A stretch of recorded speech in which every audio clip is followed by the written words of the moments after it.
প্রিয় সুধী, আমরা 29 জন বন্ধু গিয়েছিলাম লাউয়াছড়া জাতীয় উদ্যান ভ্রমণে।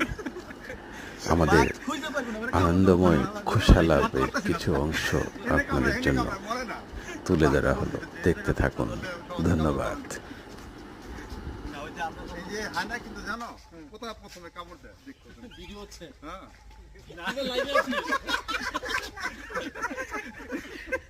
চমৎকার চমৎকার, বলো বলো।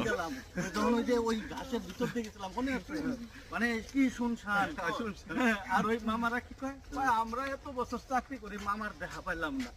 সাইফুল, এই এক একটা বৃক্ষ, এগুলা গাছ বলে না, বৃক্ষ বলে, শতবর্ষী বৃক্ষ, এগুলা কিন্তু এক একটা কোথায় শতবর্ষী বৃক্ষ? কত কম কবে না, যা বলি তিনি সত্য। শুন বেটা, মোটা মোটা গাছ আছে এখানে, ওইটা রেকর্ড, অন দা রেকর্ড। এখানে বানর আছে, সাপ আছে, অনেক পশু পাখি আছে। আমরা লাখ প্রথমে আক্রমণ করে কোথায়,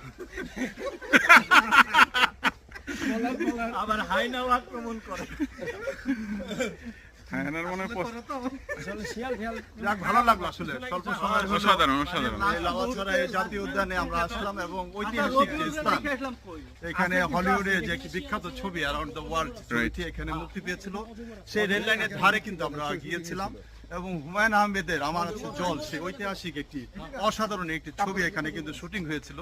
সেই স্থান থেকে আমাদের আজকে যাওয়ার রেলগাড়িও পেয়েছেন, সৌভাগ্য হয়েছে এবং সৌভাগ্যবশত আমরা কিন্তু আজকে চলমান রেলগাড়ি কিন্তু, এবং আমাদের আরো একটা সৌভাগ্য হয়েছে, আমরা ফ্রেন্ডলিং এর অনেকেই শুটিং করেছি সেখানে।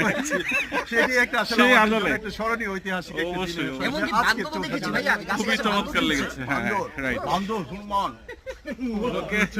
তারা লাফিয়ে আবার আমাদের এখনই জঙ্গল থেকে বেরিয়ে যেতে হবে, কারণ সন্ধ্যার পরে এক জঙ্গল আমাদের জন্য নয়। Right right. এখানে আমাদের আর থাকতে দিচ্ছে না লিটন চক্রবর্তী, ছয়টা আমাদের ভ্রমণ শেষ হয়ে যাবে, ও একদম কঠোর।